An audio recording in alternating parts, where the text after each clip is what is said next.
All right, Kiss Army, welcome to the KissFAQ podcast. Thank you for letting us into your head. I hope we don't do any damage. This is a Kiss-related podcast by the board, for the board. We hope you enjoy.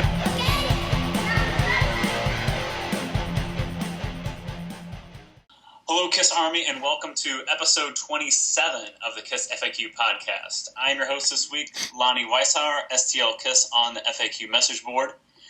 And I'm joined this week by, of course, Julian, the admin. And back with us for the first time in a while is music guy, Jay. Gentlemen, how are you today? Good, man. I'm good. Good to see Jay again. Welcome back, dude. Yes, thank you. Good to see you all again. It was good to have you back. Took much longer than I intended, but I've been a busy boy. Yeah, you've been working with a band, right? Yes, I just launched a new band, and it turned out to be a much bigger endeavor than I thought it was going to be. So I've been sapped for the last 2.5 months. Awesome. That's good, though. All right. Well, before we get started on our topic this week, I want to thank everyone who listened last week and joined in on the discussion for the conclusion of our singles discussion. And a couple quick announcements. First, this past week, all of the previous episodes have been uploaded to the Spreaker app. So if you are new to the show and you want to get caught up on some episodes, or if you just want to relive some of the magic that is the KissFAQ podcast, you can just go in and upload and listen to any episode you want to. And Spreaker's really good if you have like a Bluetooth on your car or a USB port that's connected to your radio. It comes in crystal clear audio, and it'd be like Julian, Jay, and myself are just sitting right in the car with you, giving some passionate takes on the band. So it's really cool. If you guys haven't checked that out, go ahead and check that out. Second, there is a new Facebook page dedicated to the show. It's simply called KissFAQ Podcast, so head over to Facebook in the search bar, type in KissFAQ Podcast. It's real easy to find. So after you get done posting your Kiss grievances on the FAQ message board, head over to Facebook and you can check that out as well. And maybe leave some banter over there for us to check out. All right. Well, today's topic is Kiss Urban Legends. And I don't think there's another band that has been surrounded by more urban legends throughout their career than Kiss. And there's quite a few to choose from. So, guys, let's just dive into it. I'm going to start off, and I think that, to me, the obvious and the biggest urban legend about Kiss is the name of the band, what the band's name stands for. That Kiss stands for Knights in Satan's Service. And it's a rumor that started back in the 70s, and it's a rumor that if you just Google, is Kiss satanic today, you'll find stuff that was written very recently by some nut jobs out there that still think the band is worshiping the devil. So, there's been talk that Kiss stands for Knights in Satan's Service, or Kids in Satan's Service, or Kings in Satan's Service, or another one I found was Kids in Your Sister's Skirt. I hadn't heard that before. I'm pretty sure that one should be Klein in Your Sister's Skirt. Yeah, but I thought that was very entertaining when I saw that. That's really good. Somebody has too much time on their hands. Somebody has too much time on their hands when they came up with that. But to me, the satanic thing, Jay's really got a kick out of that. I'm sorry. I'm good. The satanic thing was something that, not that wasn't like brought in, it wasn't like in my house, but my parents always let me listen to whatever I wanted to listen to. Never told me what I could or couldn't listen to. But my mom was never really on board with me listening to the band. She always thought that, I think she had heard that sometime in the 70s or maybe in the early 80s, because around the Creatures tour, it was really kind of prevalent too. There's some good interviews with Gene and Paul out there around the time of the Creatures tour of Kiss having satanic ties.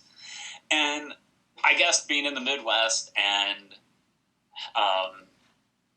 seeing a band in the makeup and the black and the chains and drooling blood and breathing fire and not knowing anything else about the band than that, that's how things like that got started. Before I start talking too long, to start rambling about this, did you guys run into anybody that thought Kiss was satanic or dealt with that in school or anything like that growing up? Yeah, I mean, in school, it wasn't so much that I had a lot of authority figures that had an opinion about Kiss, because most of my teachers, when I was growing up in the 70s, were so disconnected from pop culture at that point that they weren't really even aware of who Kiss were. But I know that a lot of my classmates, for sure, thought Kiss were satanic. And my mother, luckily, was a musician, so I grew up in a very liberal household as far as music was concerned.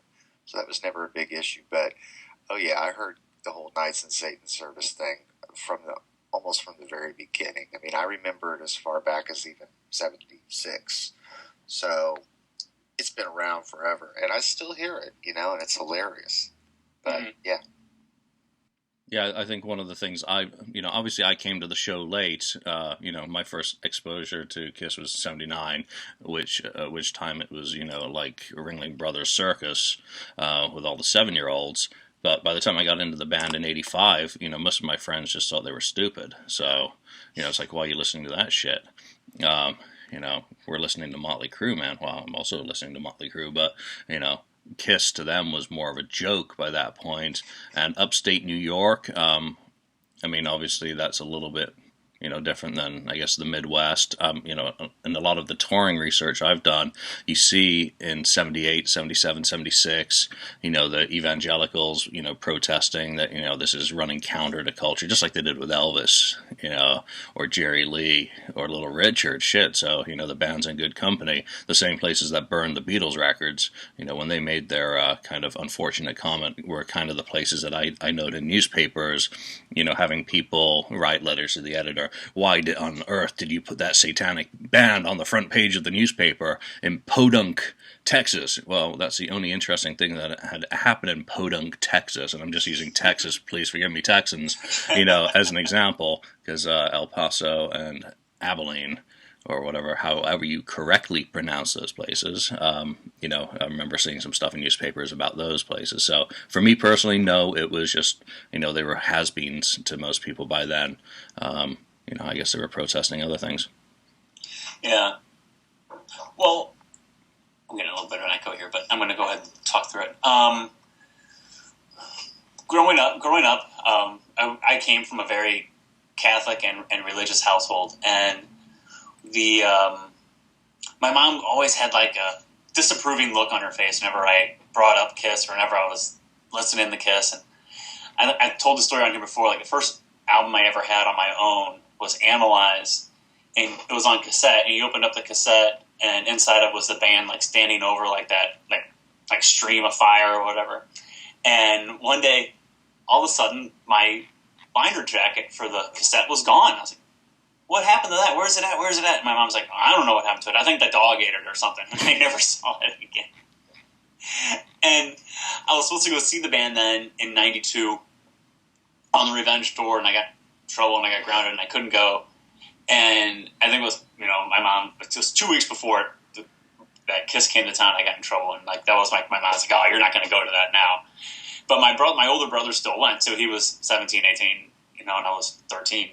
It was a little easier for her to punish me and a little harder for her to tell my older brother that he couldn't go. He went, and he really felt bad for me because he knew how much it meant to me that I wanted to go to the show. And the show came in town in November, and he bought me a shirt at the show and gave it to me for Christmas that year. So I thought that was just really cool of him, And, to my mother's chagrin, then I ended up with a Kiss shirt, that said Revenge, like in blood, looked like on the back, whatever.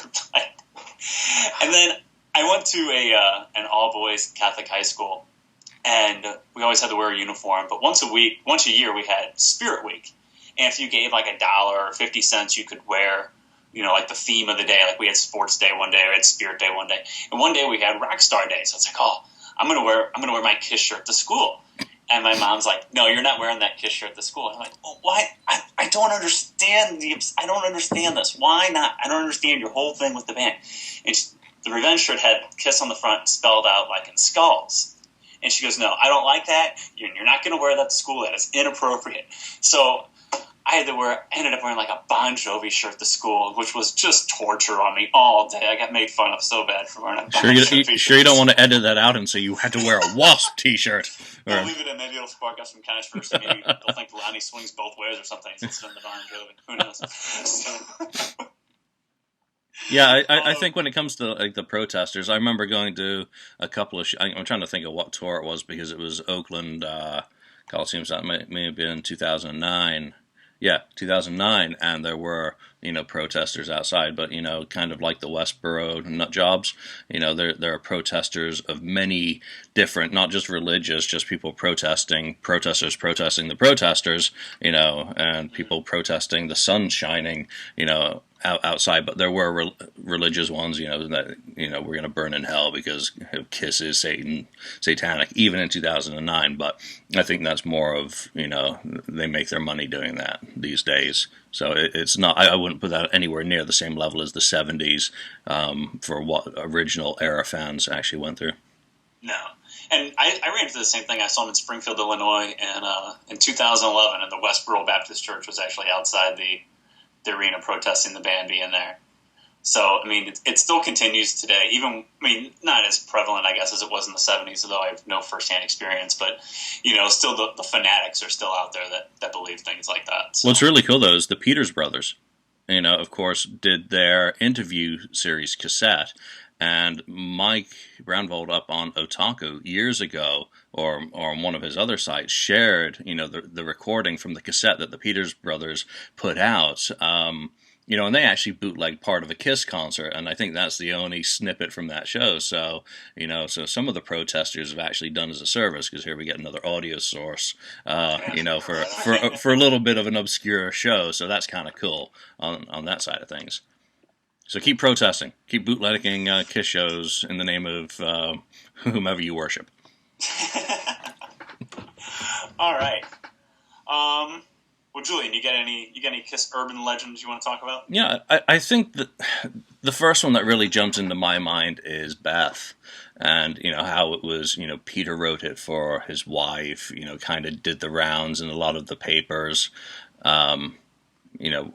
in the 70s, that it was just like, oh yeah, he's writing it about his wife, which of course was not the case. So we now all know, and if you haven't heard the original demo called Beck, go up on YouTube and give it a listen. Number one, I severely question how much of the song Peter actually wrote. I would love to really know those details. But it was written about one of the Chelsea guys' wife, Becky, purportedly, who would call up during practices and say, when are you coming home?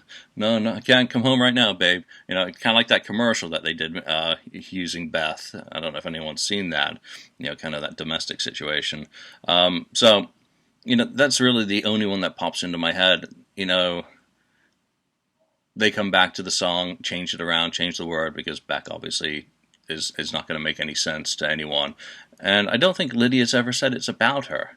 I think she said that it's just the kind of the feeling of the songs about someone who is away and practicing and all that, working, and the sacrifices that the other half makes for, the band. So that's kind of the only urban legend that really jumps out at me.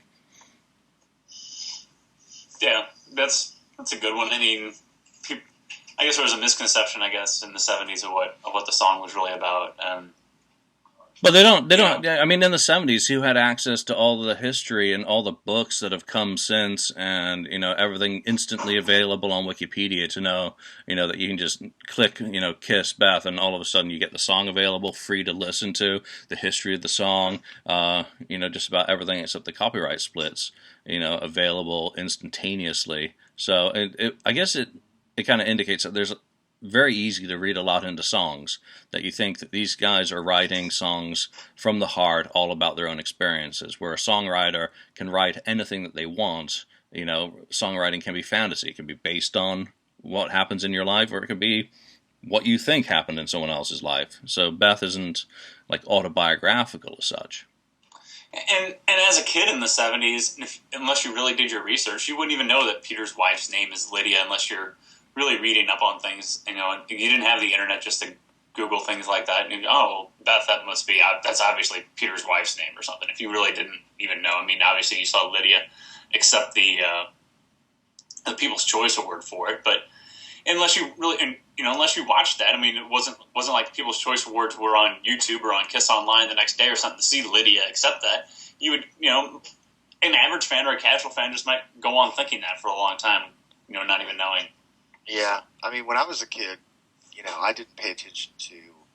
I would read the liner notes and whatnot on albums, but I wasn't so observant that I knew what those names in brackets next to the song titles meant. I didn't know that meant who wrote it and whatnot. So I just always assumed that whoever sung the Kiss song wrote the Kiss song. So when I was a kid and heard Beth for the first time and had the Destroyer album, I just assumed it was about. I knew it was Peter, and I just assumed it was about Peter's wife. I don't even know if I knew whether Peter was married at that point, but it may have just been maybe just a common misperception rather than a rumor per se. Maybe that's how it started. I don't know. Now, Kiss wanted to be like the Beatles. In the 70s, were they hiding anything about their relationships? Like the Beatles kind of hid Cynthia, when she and John got married. I don't remember hearing a whole lot about significant others until 16 magazine. That was really when I started to see pictures of Lydia and pictures of Jeanette. And because they would do these, it seems like every month there would be some profile page on one of the members of Kiss, and it would be like their favorite color and, what they like to eat, favorite television shows. And so you would see mention of the wives, but that was really the first time I ever saw anything mentioned about any of the guys having girlfriends or wives or anything like that. Just talking about the wives quickly, Google has a newspaper archive online that's a great source of a lot of things Kiss related. They've got the Village Voice on there, and you can go searching. I've done it, and I've done some screen caps up on Facebook on my pages. Lydia and Peter show up in there. Peter's trying to sell a pair of drums in 1970. Lydia's advertising, looking for a band for her wedding. So, just a little bit of a tie-in with the married side. You can find a lot of interesting stuff like that out online. So go trawling the classified ads from 1970, and see them trying to find a band. Yeah, that's interesting. That stuff's even available. You mentioned that they didn't say much about wives or girlfriends and that, and I think that was just part of the band's mystique, especially early on in the 70s, that they didn't want you to know too much about the band. That's just who they were, and I think that kind of ties in with a little bit of the satanic thing too. That they didn't talk about it, and they wanted to build rumors and that, and because there's no such thing as bad publicity, and I think they thrived on that for quite a while. So I think the two kind of tie into each other with a little bit with Beth and satanic thing in that way. And the satanic thing again. I mean, Peter, the Peters brother, Gene does an interview with them, and by then he is talking. They'd stopped ignoring it, I guess, and he's saying, "We're not going to answer that question. Do we worship Satan? That's none of your business." Rather than saying, "No, we certainly don't." So he, maybe they just kind of keep it going. Keep it going a bit. It's self-serving to a certain extent, but there is also that it's none of anyone's business. So I kind of respect him from that point of view. When you listen back to those tapes, that we're here about having a good time. You're coming to our show to forget all your trouble. This isn't about what or who we worship. So, I always kind of respected him on some of those tapes that I did hear, that they took the kind of the higher ground. Mm-hmm. Well, Jay, you got any Kiss urban legends? Oh, yeah. Well, my very favorite will always be my favorite. At this point in their career, I don't think there will ever be any new urban legends. If there are, they're certainly not going to compare to the old classic Kiss beats Sean Cassidy within inches of his life. So when I was a kid in elementary school, I just one day, there was like a small crew of friends that were all Kiss fans, and we sort of banded together because it was very uncool to be a Kiss fan at first in the 70s. But I guess this would have been around 77, so it would have been around the time of the breakthrough, a little after, Beth and all of that. But, so my KISS buddies, we all get together for lunch at school. We throw on some KISS songs on the turntable in the classroom. And we're hanging out, and my buddy Mike, who, oh, by the way, just some background, each of my buddies, their alter ego was somebody in KISS. So I was Ace, even though I could play guitar. And so anyway, Mike, who was Gene, comes running in and says, dude, you're not going to believe what I heard today. And so he told me the story that KISS had beat Sean Cassidy up. Well, at this point, Sean Cassidy was kind of it was a big deal. He was, I don't think the big singles had dropped yet, but he had done Nancy Drew and the Hardy Boys, and he was well known. He did Nancy Drew and the Hardy Boys? Well, it is Hollywood. I didn't heard that legend. But anyway, so there was just this story that Sean Cassidy had come to a KISS concert and made some snide remarks in passing while walking past the members of KISS. And then the members of KISS proceeded to assault Sean Cassidy. And by the time the story got to me, it was way further along than, I guess, the origins of the story. Because I did a little bit of background yesterday just to try to get a feel for where it might have started. But the original story says that they just beat him up. But by the time it got to me, Gene had breathed fire in his face, and Peter shoved a drumstick down his throat. I mean, it's very far-fetched. Now, no, the second of those is very plausible. Peter ramming a drumstick down someone's throat. The guy who shoots Christmas trees, I can see him impaling you. Anything's possible for a guy like that. Well, in any case, it was just over the top. But being the gullible kid that I was, I had no reason to dispute that. Of course, I never saw anything about it in print. I never saw anything about it on television. Obviously, we know that didn't happen. But I would have thought over the years that somewhere would have been mentioned. Even if it was just pointing out that it was a complete myth, but there's not a lot of mention of that rumor, but it was huge when I was a kid. So that's my favorite one.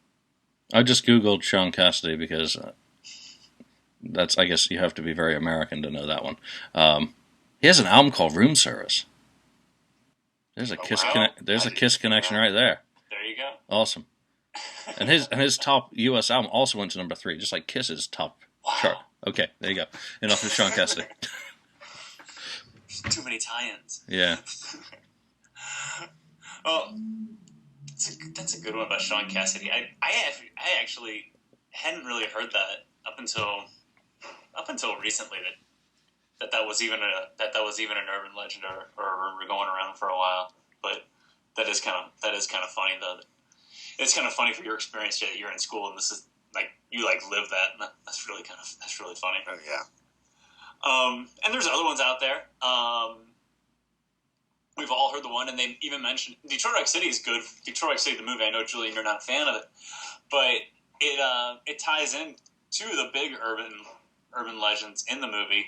One with the mothers protesting the satanic rumor, and then they also bring up with one of the guys in the band, the girl that he's seeing, asks him, "Isn't it true that Gene Simmons got a cow's tongue grafted on his own?" Yep. And he corrects her, "Oh no, he got the little bit of the skin underneath his tongue clipped off, so that he could stick his tongue out longer." And it's kind of funny because it kind of goes like with what one group of the KISS fans believe and what another group of the KISS fan believes, and neither one of them are even true to begin with. But people are just going around thinking that this is absolute truth. That one of these has to be true because no one obviously can stick their tongue out like that. So it has to be true. So yeah, that whole cow tongue thing. I don't know if anyone has ever taken the time to Google what a cow tongue looks like. There is no way a cow tongue would even fit in a human mouth. The dude it would be impossible for him to speak, to eat, And I knew this growing up because the butcher in my neighborhood just lived like 2 blocks from my house. And I remember hearing that rumor when I was a kid. And I used to go to the grocery store all the time. And I had seen cow tongue actually in the produce area of the grocery store. And looking at it, very conscious of that rumor and thinking, there's no way in hell Gene Simmons or any other human being could fit a tongue that big. I mean, they're ginormous. So I have no idea. That's, to me, just defies logic. Of course, I guess all of them do, but that one seems very obviously not founded in any sort of truth. But yeah, that one's definitely. Who the hell thinks that up? It must be a cow's tongue. Look at that tongue. I mean, come on, everyone knows it's really a giraffe's tongue. I mean, Jesus. That's just one of the most disgusting things. I mean, I freaking hate tongue, and seeing that in the store, yeah, no way. Forget it. I don't think anyone wants to put cow tongue in their mouth. There's that one, and there's another good one too about Paul Stanley, who isn't usually the source of a lot of the urban legends and that, but there was a rumor that Paul Stanley had died during the making of Destroyer, and that Detroit Rock City was actually about his death. You guys remember that at all? I've heard the one that he died, but I haven't heard that Detroit Rock City. That sounds pretty batshit crazy. And I don't remember all the details about it, but somehow, like the way the guy's hands on Destroyer are like the whatever kind of shape that they caught their hands in is some kind of symbol referencing Paul's death. I don't know if you heard that before. So, I heard that once, and I forget how they explained it about each guy saying something about like one guy's waving goodbye, like how one guy's like waving goodbye to Paul, and that's why Ace's hands up like that. So kind of like people have done over analyzing Abbey Road, because that was supposed. Paul, I think McCartney's not wearing shoes in that, so he must have died, and yeah, okay. Less drugs are bad. Maybe it's the same guy sitting around thinking that KISS stands for kids in your sister's skirt that's coming up with something like that, too. That is so off the wall. I'm going to just throw that around in general conversation. Jay, you're going to print up shirts that say kids in your sister's skirt. Oh, that's awesome. Yeah, I mean, I vaguely remember the Paul death thing. I don't think that one caught on maybe quite on the level that some of the other ones did, but I do vaguely remember hearing something like that. I know that there was some controversy around Detroit Rock City because up to that point I had never released, and I'm not even sure whether the general public would agree with me, but back in '76 I had never heard a song about or a song that has a audible horrible car crash in it talking about people getting killed. I mean, maybe I was just sheltered as a child, but that was pretty controversial for me when I was a kid. So I could see how that could fire up a lot of imaginations, especially in kids. Yeah. Julian, you got any other urban legends? Yeah, let's move into one of the big ones that's still around. KISS has sold 100 million albums. Fact? Plausible? Or busted? Oh god, I can't rip off Mythbusters. Get called for that too much. And I think that's probably the biggest myth of the band is their sale, the catalog sales. It sounds like a great soundbite without any context. And I think it's kind of worth exploring somewhat because to me it doesn't matter whether they've sold 1 million in their career, 10 million or whatever, because I like the band, I like the music, so sales do not matter to me. Though, just on a quick tangent, obviously them retaking the lead from Aerosmith for the all-time U.S. gold record champs, in the last month is extremely cool. So Gene, you can start using that one again and you'll actually be correct this time. Because he was using it for a while after Aerosmith overtook them last time, so I don't see any Aerosmith albums going gold anytime soon, so who knows. Alright, so back to Kiss sales. We did a feature on the board, and Tim hooked up with a guy whose job it is basically to access and analyze Nielsen SoundScan figures. So he got an up-to-date somewhat audit of the band's SoundScan era catalog in March 2012. And SoundScan only started in 1991, so this little sample of data, is 21 years at that point. And you add them all up, and it was roughly 11 million albums sold in the SoundScan era.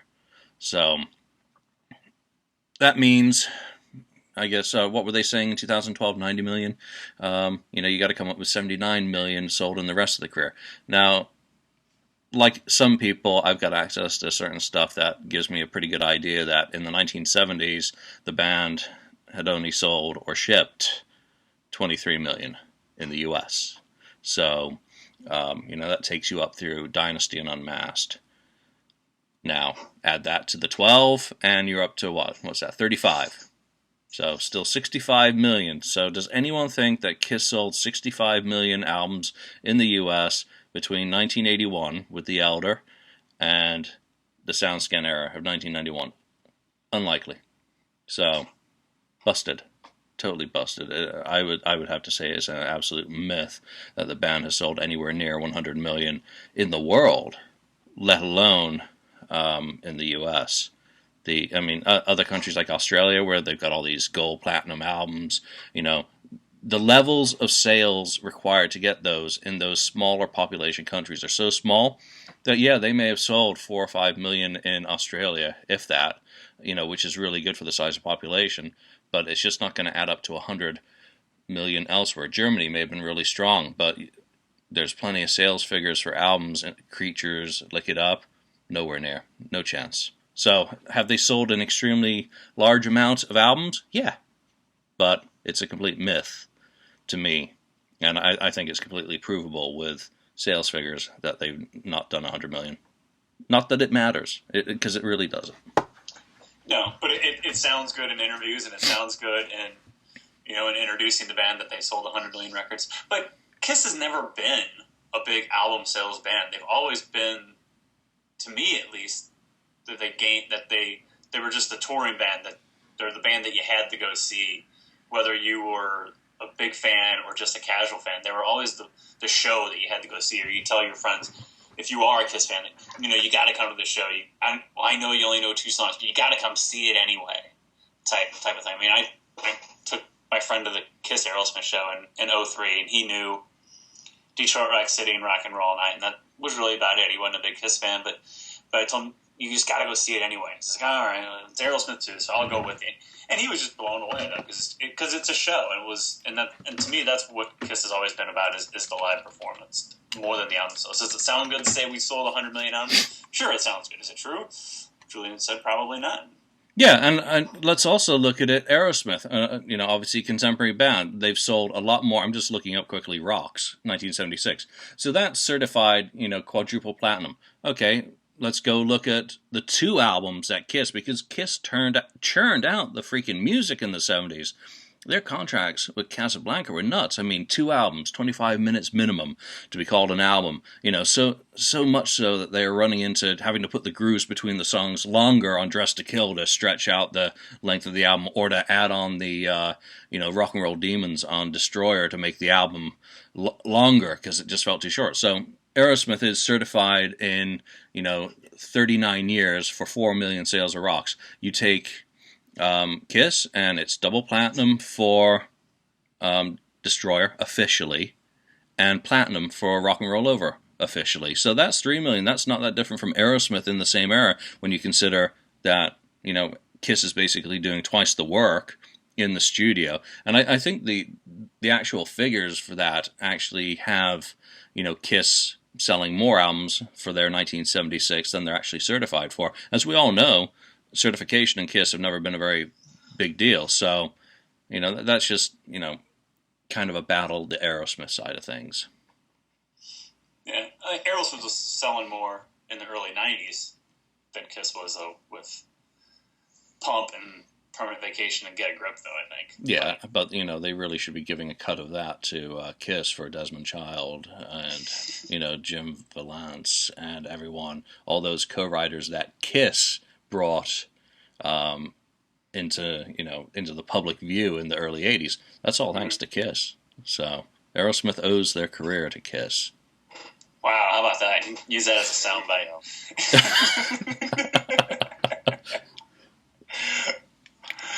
Jay, you got another Kiss urban legend? I do have one other Kiss urban legend. Actually, I have two. All right. But this is kind of counter to Julian, because his is actually, and I didn't look at urban legends quite the way that you did, but I appreciate that you're looking at it more from a pragmatic point of view, which is a very good way of looking at it. Mine is still the silly, ridiculous rumor mill crap.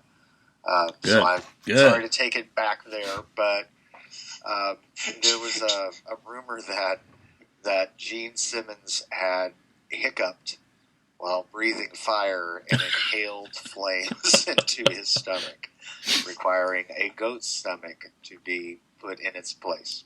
Man, he's just the frickin' barnyard. Goats and cows. Stomach, cows, tongues. And some of the groupies. Oh, God. That's Boy. funny. Julian goes with hardcore facts. Jay and I are just spewing bullshit.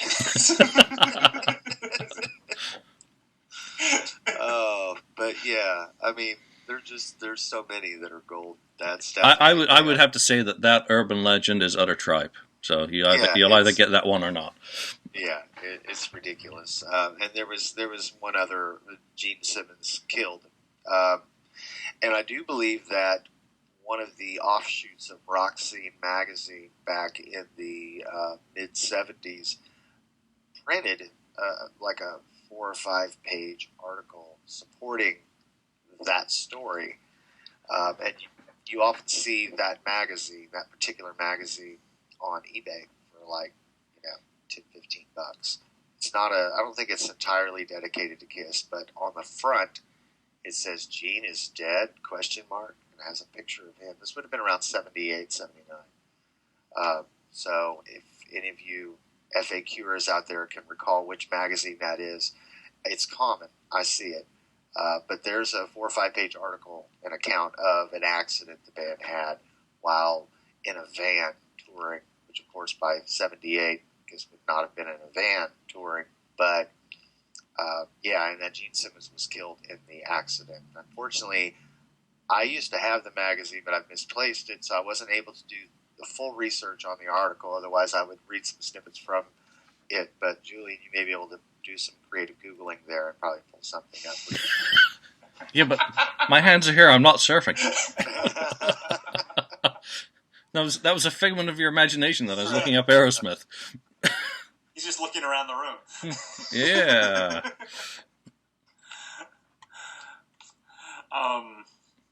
It's a good one too, Gene. There's most of them are focused on Gene, I guess, because he's the face of the band.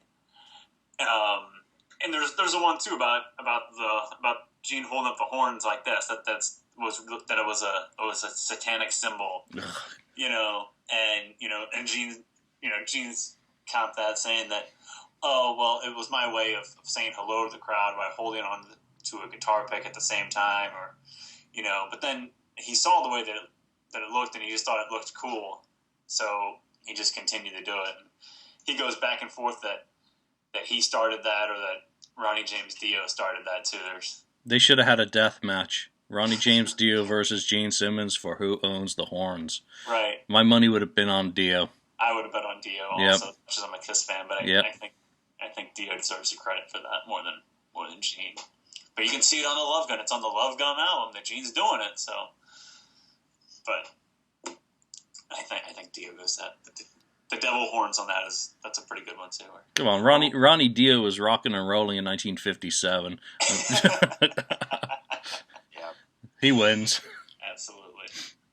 Or in 1982 there was the rumor when Kiss went out on tour that their new guitarist was a woman. That's just too easy, isn't it? That's just too easy to go after. Bring that up. They were half right. That's the thing.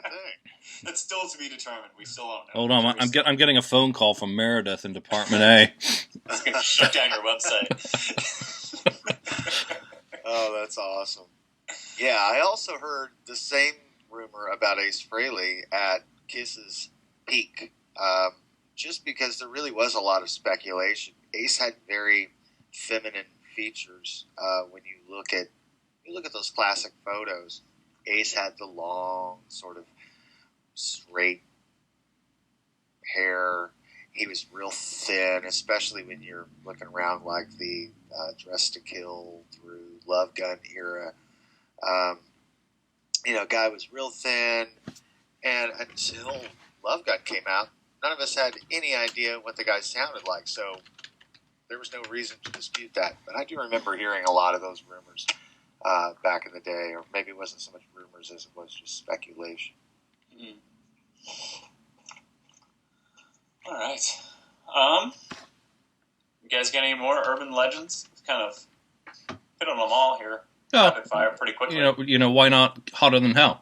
That Hotter Than Hell was designed to look like a Japanese album cover because the band were popular in Japan. That's good. When they hadn't released anything in Japan yet. So totally not. It was just a nice design element and looked interesting. That probably played off a little bit of the kabuki nature of the makeup and all that, because I'm trying to think when the albums came out in Japan, but there was certainly no album released there in '74. I think Victor picked them up and they came out '75. Dress to Kill was the first album in Japan. Oh, really? I believe so. That's a really good one about Hotter Than Hell, because I remember when I bought Hotter Than Hell and I was looking at it and I was like, why is this all in Japanese? And I asked my brother, I go, why is it all in Japanese? And I bought my first purchase of Hotter Than Hell was on CD, so it's at least 91, 92. And I was like, why is this in Japanese? My brother goes, oh, they were really big in Japan at the time. It's like, it just continued on almost 20 years later that misconception that the band was big in Japan, even though like you said, at the time they hadn't even stepped foot in Japan or released a thing in Japan. Yeah, they were so big in Japan in 1974 that they didn't visit the country until 1977. Exactly. So big in Japan that they only visited there in '78 and didn't go back for 10 years. So, yeah, real massive. Yeah, they were big in Japan, no doubt about it, but, certainly not in '74. Yeah. And here's another Japanese or Asian type thing. Ace Frehley. Asian. Wow. Because his facial appearance. I remember reading that one, that Ace was Asian. Well, no. And honestly, that would be, if you weren't such a Kiss fan the thing is, if you were able to do a ton of research, you would easily and quickly find out that's bogus. But, I remember when I saw the ads for, I think it was Lonnie amps, Ace, shortly after, I guess this would have been 85 or 86, just before I think the whole Frehley's Comet thing came out. He was doing some ads for that wacky guitar of his. That Washburn? Amps. God. Yeah, the Washburn. And there was one ad where he's not looking directly at the camera, he's kind of looking up, but dude looks Asian. Is that the red jumpsuit picture? Yes, yeah. Red jumpsuit photo. And I was looking at that thinking, I thought I knew everything about Ace at that point until I saw the picture, and it really did make me kind of go, maybe because at that point there were very few pictures of Ace in circulation without makeup. There had been a few leaks, like the Cream shots from 75, 74, and then you had one, I think that was taken around the time of the, I guess it would have been the Creatures of the Night tour, or somewhere around Elder. There had been some photos leaked of the band, but I had not seen that many shots of Ace without makeup. So when I saw that for the first time, I thought he might be Asian, and he does definitely favor that. So I could see how that could get around. Yeah, and doesn't he have a bit of Native American in his ancestry. I believe Cherokee. he may have mentioned Cherokee. I don't want to get my tribe wrong there. Of course, mixed with German, Dutch. So who knows which genes come out, but he certainly does have a distinctive appearance. Ace. So yeah, he kind of does cool. have a very unique look. So you can see where that misconception, that rumor, could be started from. Well, we are. You guys got anything else, or you guys want to hit on another topic real quick while we're? Well, I don't know. I think you're avoiding the biggest myth of all. Did Vinnie Vincent save Kiss? Let's move on. I will just say in closing that for those, I did a little bit of Googling while we've been talking, and that particular magazine that I was referring to is called Rock Magazine, real generic. It's a Kiss special. It was printed in the summer of 1978, and in big bold letters, "Oh no, is Gene Simmons dead?" And at the bottom it says, "All the clues to his death revealed, and the black magic voodoo curse on Kiss." So, have at it, Kiss fans. You might find some pretty humorous stuff in there.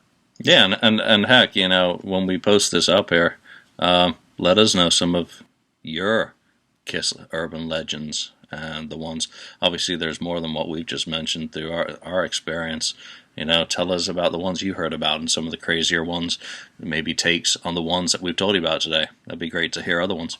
Yeah, what are your favorite Kiss urban legends, or which ones did you deal with as a kid, or still get brought up to you, or what are your personal experiences with any of them? That people come to you and really saying that I know that Gene Simmons' tongue is really a cow's tongue or something like that, or did your parents forbid you to listen to Kiss because they thought they were satanic or something to that nature also, or did you get in trouble at school for having Kiss records or something? Or Gene Simmons, 4,600 women. Yeah.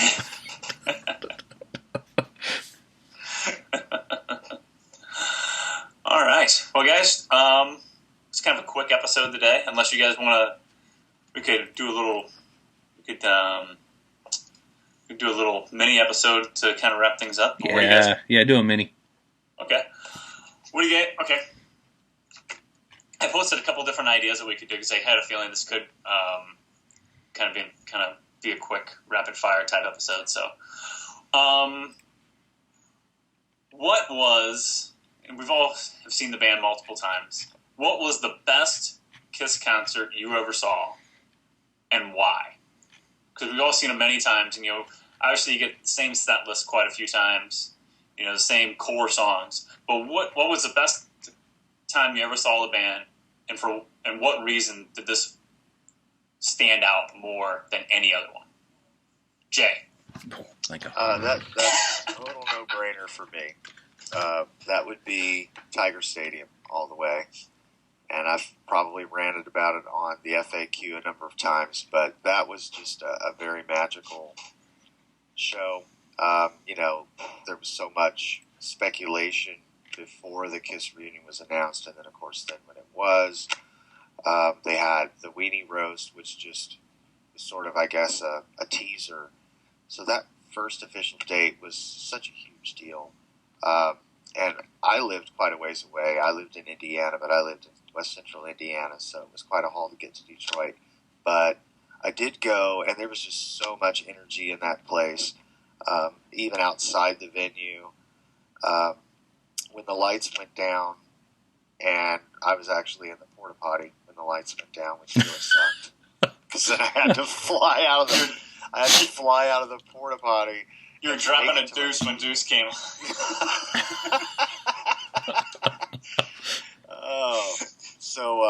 So the lights go down. I come flying out of the porta potty, and there are helicopters circling overhead, and that's an experience in and of itself that I've never had at a live show. So that really set sort of the tempo for the entire show.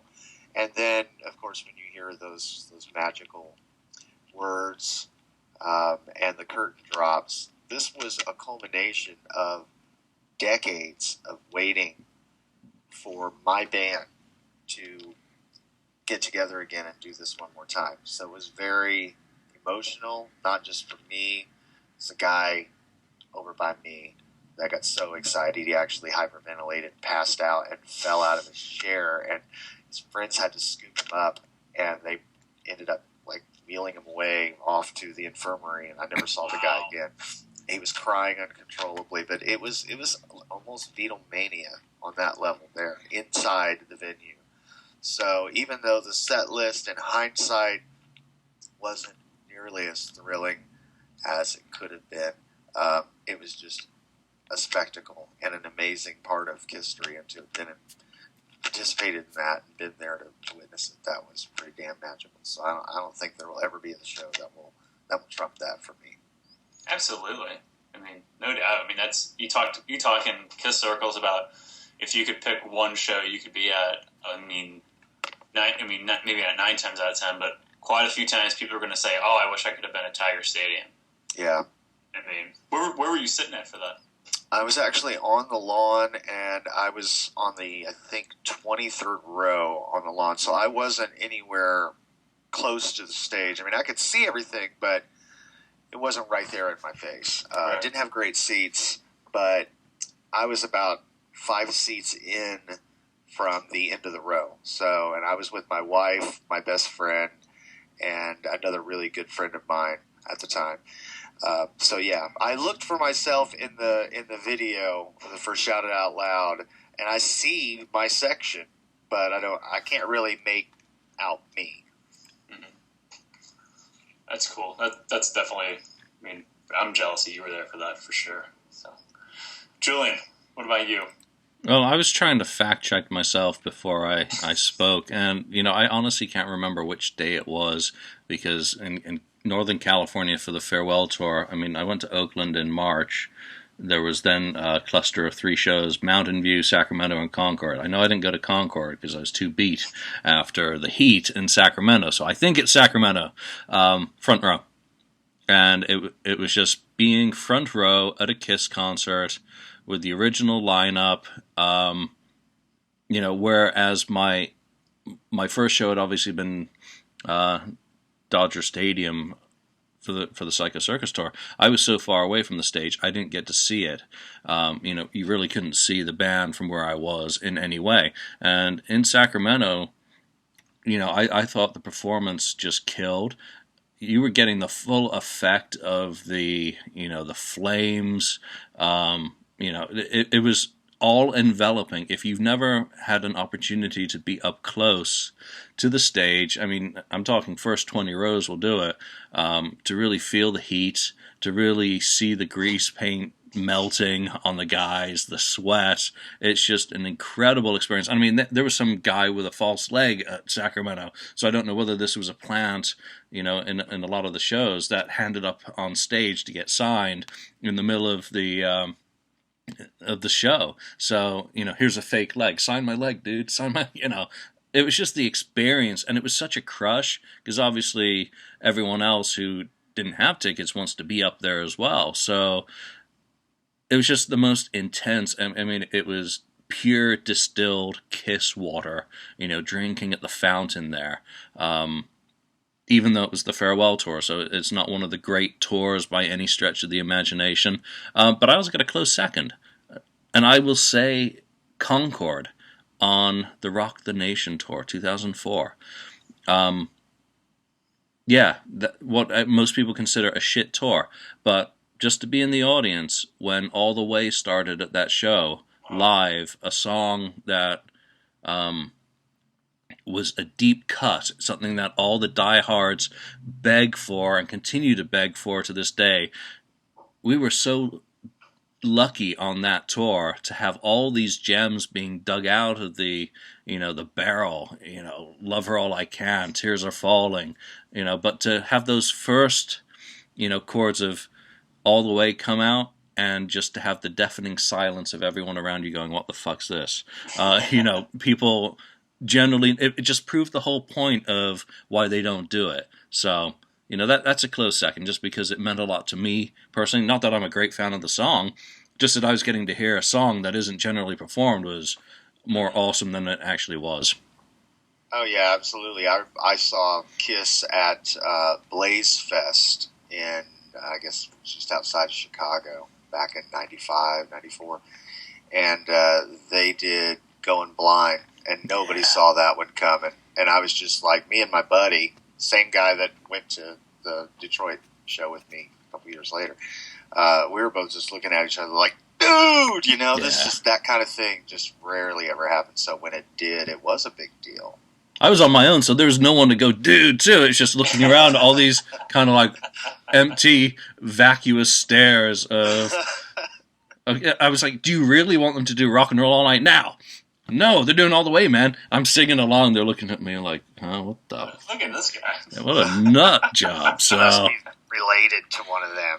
Yeah, and so, something like that can make a crappy tour great. So, a great memory, too. Amen. Yeah.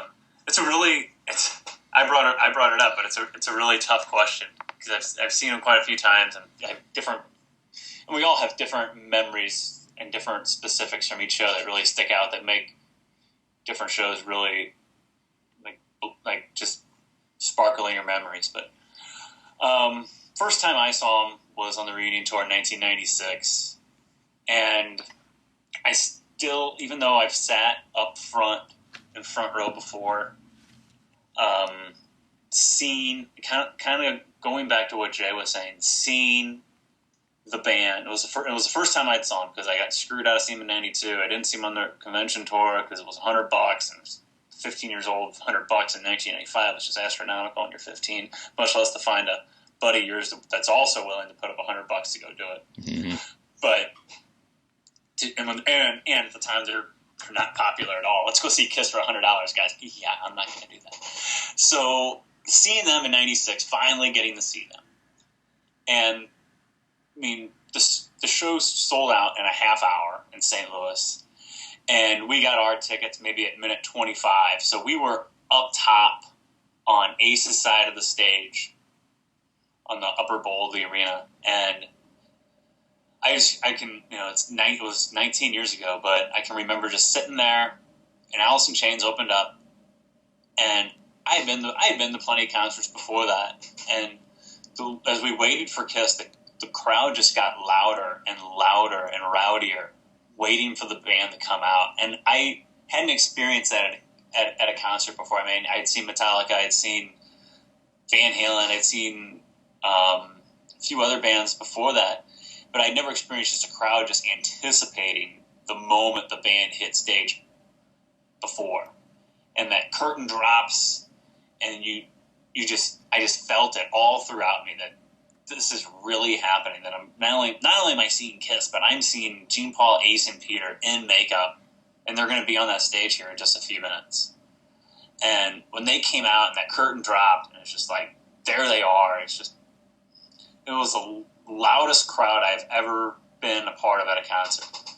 I mean, the crowd is just going berserk from the moment the curtain dropped till the moment the last chord hit of Black Diamond, because I actually ended that show with Black Diamond, not Rock and Roll All Night. But you said, Julian talked about feeling the flames like during 100,000 years, and I can remember sitting up there and the flame shoot up for 100,000 years, and I'm in the upper bowl, and I could feel the flames from up top. And I looked at my brother, and I'm like, holy shit.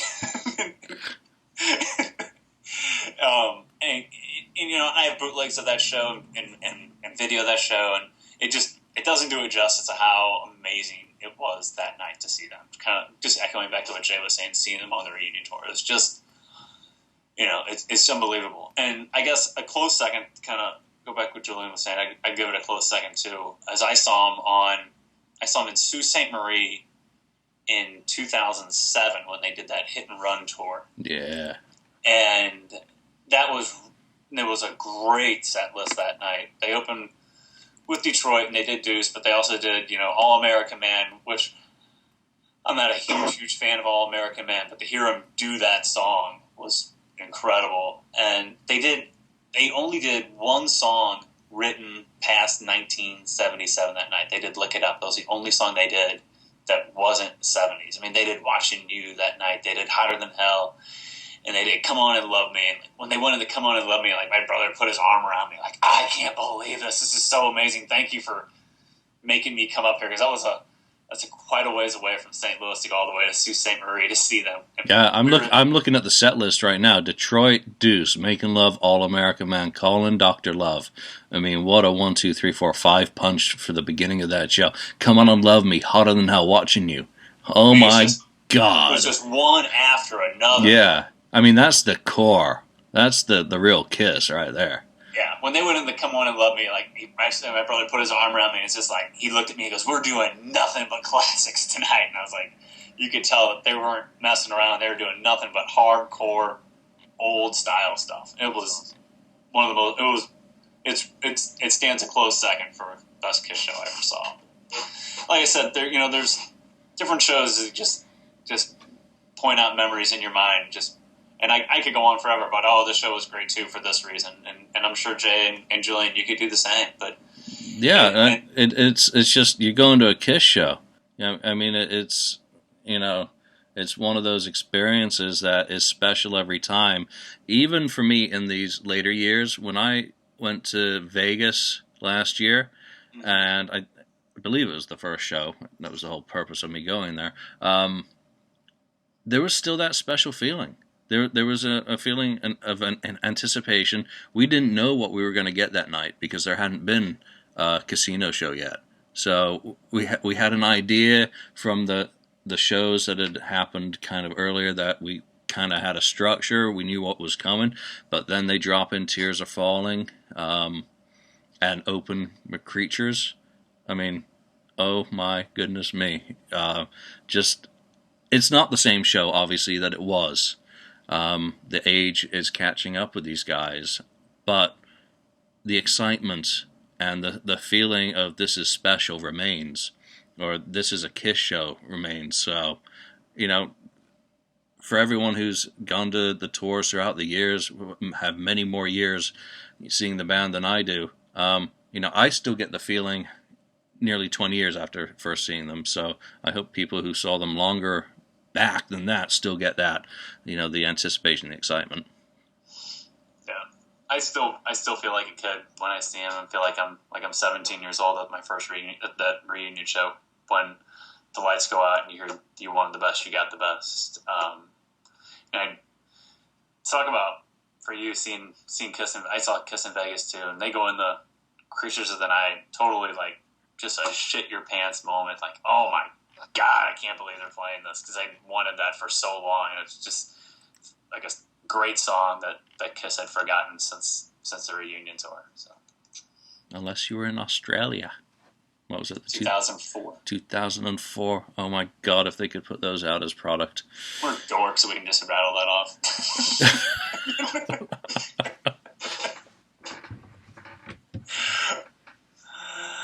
All right. Well, I think that about does it for our favorite Kiss shows in our Kiss Urban Legend episode. So, you guys can listen to the show on Spreaker, and you can watch the show on YouTube. You can download it at the KissFAQ. Leave us some feedback. Let us know what you think of the show, and go over to our new page on Facebook and check things out over there. But of course, check things out at the message board at the FAQ first and foremost. So, for Julian, for Jay, I am Lonnie Weishauer, stlkiss on the board. Thank you for listening to the Kiss FAQ podcast. You stay classy, Kiss Army.